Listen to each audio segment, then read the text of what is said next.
तिसऱ्या लेवलला, चौथ्या लेवलला 100, किती? पाचव्या लेवलला, सहाव्या लेवलला, सातव्या लेवलला, आठव्या लेवलला, नवव्या लेवलला, 10व्या लेवलला, 11व्या लेवलला. 10 लेवल मध्ये तुम्हाला कंपनीने 500 रुपयांपासून 50 रुपयापर्यंत टोटल डिस्ट्रीब्युशन केलं 1300 रुपये. 1300 रुपये वाटून टाकले.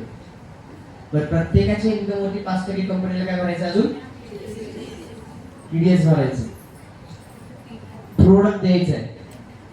बरं फक्त प्रोडक्ट दिला असं गोष्ट निर्मिती राहायचं गेले कुठं नाही. का प्रोडक्ट वर पण जीएसटी द्यायची. जीएसटी तिथं पण उपयोग होतं. ते प्रोडक्ट घरापर्यंत पाठवायचे. फक्त ते प्रोडक्ट बनल्यानंतर घरापर्यंत पाठवण्याची प्रोसेस खूप मोठी आहे. साडी पॅक करणं, एक छोटी पिशवीचे खर्च 5 रुपये, तिथून सुरुवात आहे. त्यात ब्राउचर 30 रुपये, साडीची किंमत, डिलिव्हरी चार्जेस 65 रुपये.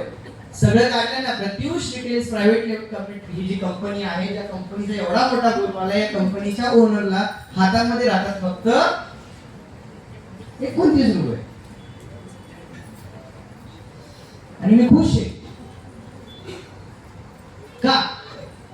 कारण ह्यातनं पैसे कमवणं हा कंपनीचा कधी